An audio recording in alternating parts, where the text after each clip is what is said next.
लेखक सलमान रुश्दी पर न्यूयॉर्क में हमला। सलमान रुश्दी के लेक्चर से पहले ही उन पर जानलेवा अटैक किया गया। हमलावर को मौके पर ही पकड़ लिया गया। सलमान रुश्दी को मुक्के भी मारे गए। फ्रीबीज पर आम आदमी पार्टी का केंद्र पर निशाना। सिसोदिया ने कहा शासन के 2 मॉडल हैं, इनमें से एक दोस्तवादी मॉडल है, दूसरा जन कल्याणकारी योजनाओं में निवेश करना। कहा हम आम आदमी की राजनीति करते हैं और बीजेपी दोस्तवादी की राजनीति। केजरीवाल के मुफ्त सरकारी योजनाओं के जनमत संग्रह वाले बयान पर बीजेपी हमलावर। केंद्रीय मंत्री अनुराग ठाकुर ने कहा झूठ का रिकॉर्ड बनाने का काम किसी ने किया तो वो अरविंद केजरीवाल है, जो जनता को गुमराह करने का काम करते हैं। अनुराग ठाकुर ने कहा केजरीवाल जानते हैं आपदा के समय भी मनरेगा का बजट बढ़ाकर 1 लाख करोड़ किया गया, जो कि कांग्रेस के समय मात्र 30,000 करोड़ खर्च किया जाता था। केजरीवाल की राजनीति झूठ से शुरू हुई थी और झूठ पर बनी है। संबित पात्रा ने कहा अरविंद केजरीवाल लोगों को दाना देकर फंसाते हैं, केजरीवाल को सिर्फ अपनी चिंता और लगातार झूठ बोलते हैं। संबित पात्रा ने कहा केजरीवाल ऐसे एक्टिंग करते हैं जैसे पूरी दुनिया की चिंता सिर्फ उन्हें को ही है, वो हर रोज झूठ परोस रहे हैं। केंद्रीय संसदीय कार्य मंत्री प्रहलाद जोशी ने भी अरविंद केजरीवाल पर निशाना साधा, उन्हें गैर जिम्मेदार और झूठा बताया। कहा वे हर मुद्दे पर झूठ बोलते हैं। जोशी बोले दिल्ली के स्कूल अगर इतने अच्छे हैं तो आम आदमी पार्टी के विधायकों और मंत्रियों के बच्चे उस स्कूल में क्यों नहीं पढ़ते। दिल्ली नगर निगम में भ्रष्टाचार को लेकर आज आम आदमी पार्टी ने विरोध प्रदर्शन किया। इस दौरान आम आदमी पार्टी उपराज्यपाल ऑफिस का घेराव करने पहुंची। नगर निगम चुनाव को लेकर हो रही देरी को लेकर आप कार्यकर्ताओं ने प्रदर्शन किया। उपराज्यपाल के ऑफिस के सामने खूब नारेबाजी की गई। एमसीडी का कार्यकाल खत्म होने के बाद भी चुनाव को स्थगित किए जाने के फैसले को आपने सुप्रीम कोर्ट में चुनौती दी है। इस दौरान एमसीडी में घोटाले का मसला भी उठा। दिल्ली आए बिहार के डिप्टी सीएम ने आज विपक्ष के कई नेताओं से मुलाकात की। तेजस्वी यादव ने सीपीआई नेता डी राजा, सीपीएम नेता सीताराम येचुरी और कांग्रेस की अंतरिम अध्यक्ष सोनिया गांधी से मुलाकात की। इस दौरान आरजेडी सांसद मनोज झा मौजूद रहे। सोनिया से मुलाकात के बाद तेजस्वी का बीजेपी पर हमला। कहा बीजेपी मतलब बड़का झूठा पार्टी। बोले देश का संविधान और लोकतंत्र खतरे में, बीजेपी हिंदू मुस्लिम को लड़ाना चाहती है। तेजस्वी ने सोनिया को देश को दिशा दिखाने के लिए धन्यवाद दिया। पीएम पद की दावेदारी को लेकर नीतीश कुमार ने आज जवाब दिया। कहा 2024 आने दीजिए तब देखा जाएगा। नीतीश कुमार ने कहा पीएम पद की उम्मीदवारी को लेकर बहुत सारे लोगों के फोन आ रहे हैं, सभी विपक्षी दल एक साथ काम करें तो बेहतर है। बिहार के डिप्टी सीएम तेजस्वी और केंद्रीय मंत्री गिरिराज सिंह में ट्वीट वॉर। गिरिराज सिंह ने 10 लाख नौकरी का मुद्दा उठाया तो तेजस्वी ने कहा 1 फुट की चोटी रखने से कोई ज्ञानी नहीं बन जाता। इन चिरकुट हरकतों और बयानों से बिहार में बीजेपी की ये दुर्दशा है। महाराष्ट्र बीजेपी में बड़ा फेरबदल। चंद्रशेखर बावनकुले बनाए गए महाराष्ट्र बीजेपी के अध्यक्ष, जबकि आशीष शेलार को मुंबई अध्यक्ष बनाया गया। चंद्रशेखर बावनकुले नागपुर से बीजेपी के नेता हैं। बावनकुले को नितिन गडकरी का करीबी भी माना जाता है। केंद्रीय गृह और सहकारिता मंत्री अमित शाह ने विज्ञान भवन में सहकारी बैंकों के राष्ट्रीय सम्मेलन का उद्घाटन किया। शाह ने इस दौरान कहा सहकारिता आंदोलन को देश के हर तहसील और पंचायत तक फैलाना चाहते हैं। भारत सरकार की वीर गाथा स्कीम के तहत सुपर 25 को आज रक्षा मंत्री राजनाथ सिंह ने सम्मानित किया। देश भर से 8.5 लाख छात्रों में से 25 छात्रों को वीर गाथा पुरस्कार मिला। रक्षा मंत्री ने कहा बच्चों की क्रिएटिविटी देखकर आश्चर्य हुआ। महंगाई के मोर्चे पर राहत की खबर। जुलाई 2022 में खुदरा महंगाई दर 7% के नीचे। जुलाई में खुदरा महंगाई दर 6.71% रही। जून में ये दर 7.01% थी और इसके पहले 7.04%। लुधियाना से कांग्रेस सांसद रवनीत सिंह बिट्टू के पीए हरजिंदर सिंह पर जानलेवा हमला हुआ। ये हमला लुधियाना फिरोजपुर मार्ग पर अयाली चौक के पास हुआ। 15 से 16 हथियारबंद लोगों ने हरजिंदर पर अटैक कर दिया। उनके सिर, बाजू और पैर में चोटें आई हैं। जम्मू कश्मीर में टारगेट किलिंग से दहशत। बीती रात आतंकियों ने बांदीपुरा में एक प्रवासी मजदूर की गोली मारकर हत्या कर दी। बिहार का रहने वाला था मजदूर की पहचान अमरेज के तौर पर की गई है। आतंकी वारदात के बाद बांदीपुरा में सर्च ऑपरेशन जारी। सुरक्षा बलों ने कई गांवों की घेराबंदी की। ताजा आतंकी वारदात के बाद गैर प्रवासी मजदूर डरे सहमे हैं। आतंकियों ने गैर कश्मीरी लोगों को पार्टी छोड़ने की चेतावनी दी। अप्रैल महीने में भी आतंकियों ने गैर कश्मीरियों पर अटैक किया। इसके बाद प्रवासी लोगों ने पलायन किया था।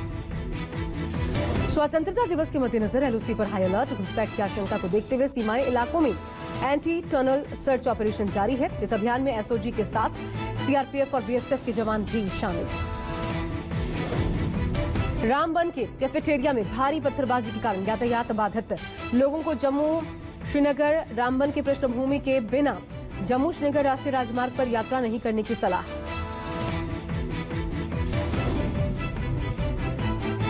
हर घर तिरंगा अभियान के तहत श्रीनगर में सीआरपीएफ जवानों ने तिरंगा यात्रा निकाली। जवानों की बाइक रैली लाल चौक घंटाघर से मुगल गार्डन तक निकाली गई। रैली में 75 बाइकों पर सवार जवान तिरंगा लहरा रहे थे।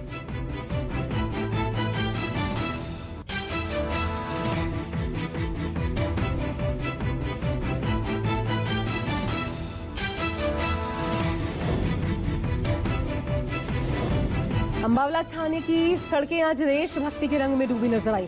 हरियाणा के गृह मंत्री अनिल विज ने आज आजादी के अमृत महोत्सव के तहत अंबाला कैंट में अपने हजारों कार्यकर्ताओं के साथ तिरंगा यात्रा निकाली। अनिल विज ने तिरंगा बेचने के मुद्दे पर सवाल उठाने वालों को भी जवाब दिया। कहा, सरकार तिरंगा नहीं बेच रही, विपक्ष को आजादी महोत्सव में शामिल होना चाहिए।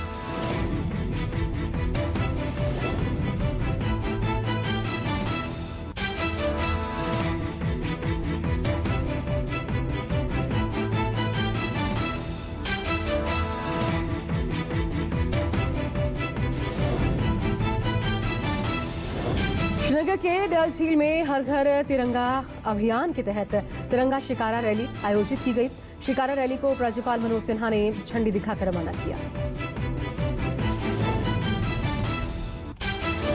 मुख्यमंत्री भूपेंद्र पटेल ने आजादी का अमृत महोत्सव के मौके पर राजकोट में तिरंगा यात्रा कार्यक्रम में हिस्सा लिया।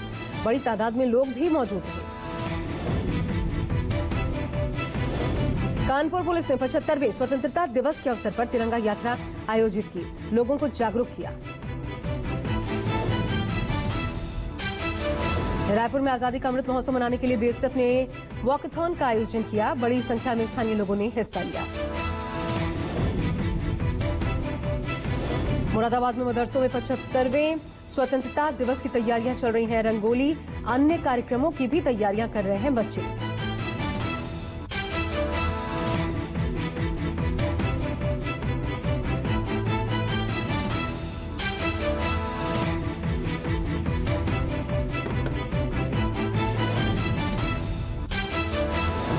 सुपर ट्रैक ट्विन टावर को ढहाने की कार्रवाई 28 अगस्त से शुरू होगी। 4 सितंबर तक चलेगी कार्रवाई। सुप्रीम कोर्ट ने नोएडा अथॉरिटी की योजना पर मोहर लगा दी है। पहले दरअसल ट्विन टावर को 21 अगस्त को ढहाया जा रहा था। सुप्रीम कोर्ट में दोबारा से स्टेटस रिपोर्ट रखी गई। इसमें 26 अगस्त से ट्विन टावर को गिराने को कहा गया। ईवीएम से वोटिंग को चुनौती देने वाली जनहित याचिका को सुप्रीम कोर्ट ने खारिज कर दिया। याचिका में कहा गया था, चुनाव में ईवीएम का प्रयोग, इसके लिए जन प्रतिनिधित्व कानून में बदलाव की मंजूरी संसद से नहीं ली गई। याचिका में कहा गया, ईवीएम का उपयोग असंवैधानिक है। सुप्रीम कोर्ट के वकील एमएल शर्मा ने दायर की थी याचिका। सुप्रीम कोर्ट ने खारिज कर दी याचिका। हरियाणा के हथनीकुंड बैराज से 1,87,000 क्यूसेक पानी छोड़ा गया। आज शाम 4 बजे तक खतरे के निशान से ऊपर पहुंचने की आशंका थी। दिल्ली में बाढ़ का खतरा मंडरा सकता है। यमुना नदी का जलस्तर बढ़ने से दिल्ली में प्रशासन सतर्क है। यमुना के किनारे रह रहे लोगों को भी सतर्क रहने की अपील की गई है। असम के बगाई गांव में जान जोखिम में डालकर उफनती शेड नदी पार कर रहे हैं ग्रामीण। लकड़ी की नाव पर ग्रामीण और छोटे छोटे बच्चे नदी पार करते हैं। शेड नदी में आई बाढ़ का पानी पुल के कई फीट ऊपर से बह रहा है। पुलिस प्रशासन की तरफ से सतर्कता के लिए कोई सूचना बोर्ड तक नहीं लगाया गया है। 2 साल पहले हुई भारी बारिश में पुलिया के दोनों किनारे पर बनी रेलिंग बह चुकी है। इससे पुलिया पर खतरा और बढ़ गया है। लोगों ने सरकार और जिला प्रशासन से जल्द पुल का निर्माण करवाने का आग्रह किया। पुणे में भारी बारिश के बाद डैम से पानी छोड़ा गया। पानी के बहाव में नदी के नजदीक पार्क की कई गाड़ियां बह गईं। कुछ लोग पानी में फंस गए। फायर ब्रिगेड की मदद से लोगों को बचाया जा सका। उधमपुर भारी बारिश ने प्रभावित किया आम जनजीवन। कई जगहों पर जल भराव, गाड़ियों की रुकी रफ्तार। मध्य प्रदेश में बारिश का सिलसिला जारी। धार खरगोन के कई गांवों को करवाया जा रहा है खाली। बांध में दरार आने से अलर्ट। कर्नाटक में भारी बारिश के बाद नदियां उफान पर। तुंगभद्रा बांध से पानी छोड़े जाने के बाद कोप्पल में गंगावती पुल पानी में समाया। 75वें स्वतंत्रता दिवस को लेकर चल रहे हर घर तिरंगा अभियान के तहत श्रीनगर में सीआरपीएफ जवानों ने तिरंगा यात्रा निकाली। जवानों की बाइक रैली लाल चौक घंटाघर से मुगल गार्डन तक निकाली गई। इस रैली में 75 बाइकों पर सवार जवान तिरंगा लहरा रहे थे। दिल्ली के बवाना में आजादी के अमृत महोत्सव के दौरान डीएसआईडीसी ने वनोत्सव की शुरुआत की। इंडस्ट्रियल एरिया में वन महोत्सव के मौके पर 30 अलग अलग प्रजातियों के 10,000 पौधे लगाए जाएंगे। इस मौके पर एक तिरंगा यात्रा भी निकाली गई। जम्मू कश्मीर के उधमपुर में ब्रह्मा कुमारी आश्रम की महिलाओं ने जेल कैदियों को राखी बांधी। राखी बांधने के समय कई कैदी भावुक नजर आए। यूट्यूबर बॉबी कटारिया ने प्लेन में सिगरेट पीने के वायरल हुए अपने वीडियो पर सफाई पेश की है। बॉबी ने कहा कि वो फ्लाइट डोमेस्टिक नहीं थी और मैंने सिगरेट विदेश में सफर के दौरान पी थी। फेमस कॉमेडियन राजू श्रीवास्तव की हालत में कोई सुधार नजर नहीं आ रहा। एम्स में भर्ती राजू अब भी वेंटिलेटर पर है। उन्हें होश नहीं आ पाया है। 10 अगस्त को जिम में वर्कआउट के दौरान दिल का दौरा पड़ा था। पीएम मोदी ने राजू श्रीवास्तव के स्वास्थ्य को लेकर उनके परिजनों से बात की। पीएम ने राजू की पत्नी शिखा श्रीवास्तव से फोन पर बातचीत कर उन्हें ढांढस बंधाते हुए हर संभव मदद का भरोसा भी दिया। यूपी के बुलंदशहर में आर्मी भर्ती की तैयारी के लिए दौड़ लगा रहे युवक को एक तेज रफ्तार रोडवेज बस ने कुचल दिया। हादसे से गुस्साए लोगों ने बंदायूं स्टेट हाईवे पर ट्रैक्टर खड़े करके जाम लगा दिया। मौके पर पहुंचे एसडीएम और सीओ ने ग्रामीणों को समझा बुझाकर किसी तरह से जाम खुलवाया। बताया जा रहा है कि युवक आर्मी की तैयारी कर रहा था, सुबह दौड़ लगा रहा था। इस दौरान बस ने उसे कुचल दिया। मुंबई की माहिम में मीठी नदी में 2 युवक डूब गए। एक का शव मिला, दूसरे की तलाश जारी। दोनों कुर्ला से माहिम दरगाह दर्शन के लिए गए थे। बताया जा रहा है देर रात घर लौटते वक्त पैर फिसलने की वजह से हादसा हुआ। खबर है कि पानी के तेज बहाव के चलते एक शख्स गिरा, बाद में उसे बचाने के लिए दूसरा युवक भी कूदा, लेकिन मीठी नदी के बहाव में दोनों डूब गए। रेस्क्यू ऑपरेशन जारी है। बिहार के छपरा में जहरीली शराब ने फिर से तांडव मचाया। थाना क्षेत्र के भुआलपुर में 5 की संदिग्ध मौत। कई लोगों को अस्पताल में भर्ती करवाया गया। प्रशासन जांच में जुटा। यूपी के महोबा में चलती ट्रेन से गिरी एक महिला। जीआरपी के सिपाही ने अपनी जान की परवाह किए बिना महिला की जान बचाई। चलती ट्रेन में चढ़ते हुए महिला असंतुलित होकर गिर गई थी। कैमरे में कैद हुई घटना। मुरादाबाद में विवाहित महिला की संदिग्ध परिस्थितियों में मौत के बाद पुलिस जांच में जुटी। महिला के परिवार वालों ने पति पर हत्या का आरोप लगाया। पति से तलाक के बाद महिला ने दूसरी शादी की। सना उर्फ सोनम ने पति से तलाक लेकर अजय नाम के शख्स से लव मैरिज की थी। परिवार ने कहा अजय सना से मारपीट करता था। पुलिस ने एफआईआर दर्ज करके दोनों पक्षों का आरोप सुनकर केस की जांच शुरू कर दी है। प्रयागराज में नकली नोटों के तस्करों में शिकंजा कसा। 2000 के नकली नोट छाप रहे थे ये तस्कर। 2 की गिरफ्तारी। पुलिस पता कर रही है कि नकली नोटों को कहां और किनके पास सप्लाई किया जाना था। पटना के आलमगंज में 2 लड़कों की लड़ाई में परिवार वाले भी एक दूसरे से भिड़ गए। दोनों पक्षों में जमकर पथराव हुआ। मौके पर डीएसपी दल बल के साथ पहुंचे। ईंट पत्थर भी मौके से मिले। इधर पुलिस मामले की छानबीन में जुटी। घायलों को इलाज के लिए नालंदा मेडिकल कॉलेज अस्पताल भेजा गया। शक है आपसी लड़ाई में कई राउंड हवाई फायरिंग भी हुई, पर पुलिस फायरिंग की बात से इनकार कर रही है। यूपी के बांदा में बड़ा नाव हादसा। राखी बांधने जा रही महिलाओं से भरी नाव यमुना नदी में पलट गई। कुछ लापता, कुछ लोगों ने तैरकर कुछ की जान बचा ली। वहीं बच्चे समेत 3 महिलाओं की मौत की खबर अब तक सामने आ चुकी है। बताया जा रहा है कि नाव फतेहपुर जा रही थी। इस दौरान नाव में अधिक लोगों के बैठने की वजह से हादसा हो गया। कई घंटों बाद भी नदी में अब भी लोगों को तलाशा जा रहा है। देश में एक बार फिर कोरोना के मरीजों में बढ़ोतरी देखने को मिली है। 24 घंटे में 16,000 से ज्यादा नए कोरोना के केसेस। 18,000 से ज्यादा लोगों ने कोरोना को मात दी। देश में सक्रिय कोरोना मरीजों का आंकड़ा 1,23,000 से ज्यादा। दिल्ली महाराष्ट्र में कोरोना संक्रमण बढ़ने से चिंता बढ़ी है। दिल्ली में फरवरी के बाद कोरोना संक्रमण में बड़ा उछाल। आंकड़ों के मुताबिक दिल्ली में 2,700 से ज्यादा नए मरीज सामने आए। 6 मरीजों की मौत। दिल्ली में संक्रमण 17% से ज्यादा है। दिल्ली में कोरोना के नए वेरिएंट मिलने से टेंशन बढ़ गई है। दिल्ली के एलएनजेपी अस्पताल में एक स्टडी में कोरोना का नया वेरिएंट पाया गया। एक्सपर्ट्स ने इस नए वेरिएंट की संक्रमण दर ऊंची बताई है, यानी कि ये वेरिएंट तेजी से फैलता है। यूपी में भी तेजी से फैल रहा है कोरोना संक्रमण। एक्टिव मरीजों की तादाद 5,800 हुई। गौतम बुद्ध नगर, मेरठ, गौतम बुद्ध नगर में इन दोनों ही जगहों पर कोरोना के सबसे ज्यादा मरीज हैं। कश्मीर घाटी में वार्षिक अमरनाथ यात्रा शांतिपूर्ण ढंग से समाप्त हो गई। पवित्र गदा की अंतिम पूजा के बाद वार्षिक अमरनाथ यात्रा का औपचारिक समापन हुआ। 30 जून से शुरू हुई थी अमरनाथ यात्रा। इस साल 3,10,000 श्रद्धालुओं ने बाबा के दर्शन किए।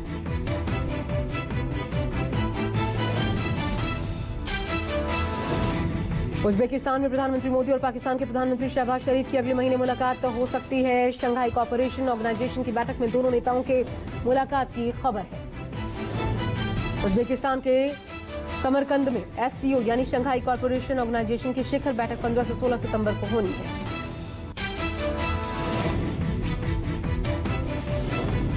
SCO में पीएम मोदी का चीनी राष्ट्रपति शी जिनपिंग और रूसी राष्ट्रपति व्लादिमीर पुतिन से भी द्विपक्षीय वार्ता की उम्मीदें हैं। SCO के भारत, पाकिस्तान, चीन, रूस, कजाकिस्तान, उज्बेकिस्तान और किर्गिस्तान सहित कुल 8 सदस्य देश हैं। गुजरात में कांग्रेस के विधायक के दामाद ने 6 लोगों को कुचला। आणंद में हिट एंड रन का केस। कांग्रेस विधायक के दामाद के खिलाफ गैर इरादतन हत्या का केस दर्ज करके गिरफ्तारी भी की गई। बताया जा रहा है कि विधायक के दामाद की अनियंत्रित कार ने ऑटो रिक्शा और बाइक को टक्कर मार दी थी। ऑटो में सवार 4 और बाइक पर बैठे 2 लोगों ने मौके पर दम तोड़ा। रक्षाबंधन पर परिवार मामा के घर राखी बांधने जा रहा था। गुजरात के जामनगर में होटल में भीषण आग। 3 मंजिला होटल में मौजूद सभी 27 लोगों को सकुशल रेस्क्यू किया गया। दमकल की गाड़ियों ने कड़ी मशक्कत के बाद आग पर काबू पाया। मुंबई के बांद्रा इलाके में लिंकिंग रोड पर फायरिंग। एक बाइक सवार 3 लोगों ने फायरिंग की। बाइक सवारों ने लोगों को धमकी भी दी कि वे बाहर स्टॉल न लगाएं वरना जान से मार देंगे। हरदोई में मामूली विवाद पर 2 समुदायों के बीच हिंसक झड़प के बाद तनाव की खबर। बाइक की टक्कर को लेकर हुए विवाद के बाद घर में घुसकर मारपीट और फायरिंग की गई। महिलाओं से गाली गलौज कर अभद्रता करने का भी आरोप। असम में तिनसुकिया में स्वतंत्रता दिवस के पहले पुलिस को बड़ी सफलता। पुलिस ने बड़ी तादाद में खाली खोखे और जिंदा कारतूस बरामद किए। भारतीय मूल के अमेरिकी सांसद रो खन्ना ने भरोसा दिया। बाइडेन प्रशासन भारत को काटता प्रतिबंधों से छूट देने में देर नहीं करेगा। रूस से हथियार खरीदने वाले देशों पर आर्थिक प्रतिबंध के तौर पर काटसा कानून बनाया गया है। पाक अधिकृत कश्मीर पर अपना दावा मजबूत करने की नापाक कोशिश के तहत पाकिस्तान वहां स्थानीय निकाय चुनाव करवा रहा है। लगभग 3 दशक बाद POK में स्थानीय निकाय चुनाव 28 सितंबर से होंगे।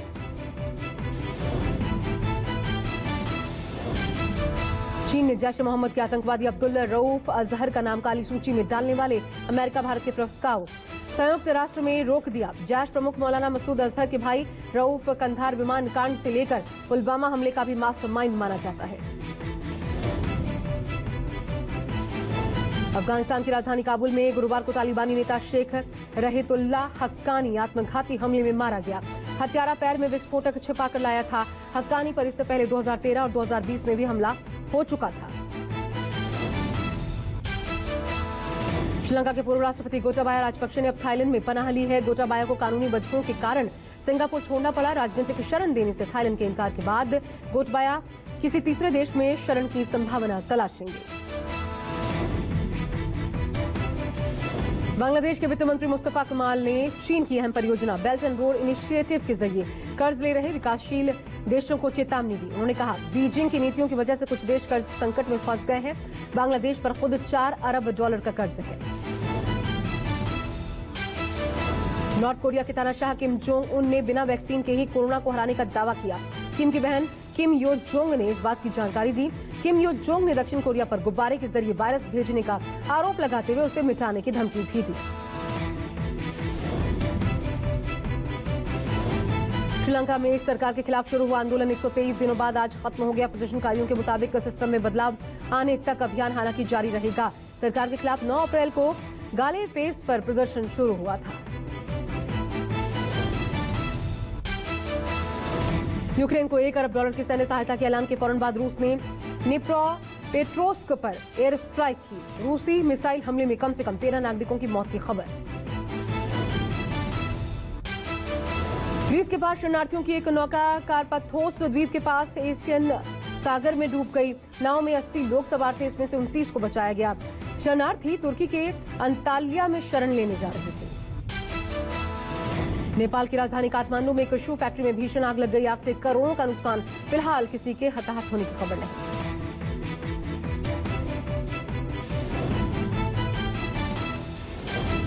लाल सिंह चड्ढा को पहले दिन मात नहीं दे पाई अक्षय कुमार की फिल्म। रक्षाबंधन ने पहले दिन करीब 7.5 से 8 करोड़ का बिजनेस किया है। रणबीर आलिया की फिल्म ब्रह्मास्त्र में शाहरुख की एंट्री कंफर्म। वानर अस्त्र का निभाएंगे किरदार।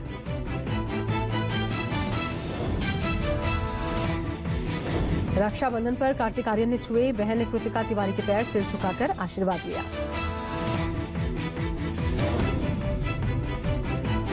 कन्नड़ गायक शिवमोग्गा सुब्बान्ना का दिल का दौरा पड़ने से निधन। 83 साल की उम्र में अंतिम सांस ली।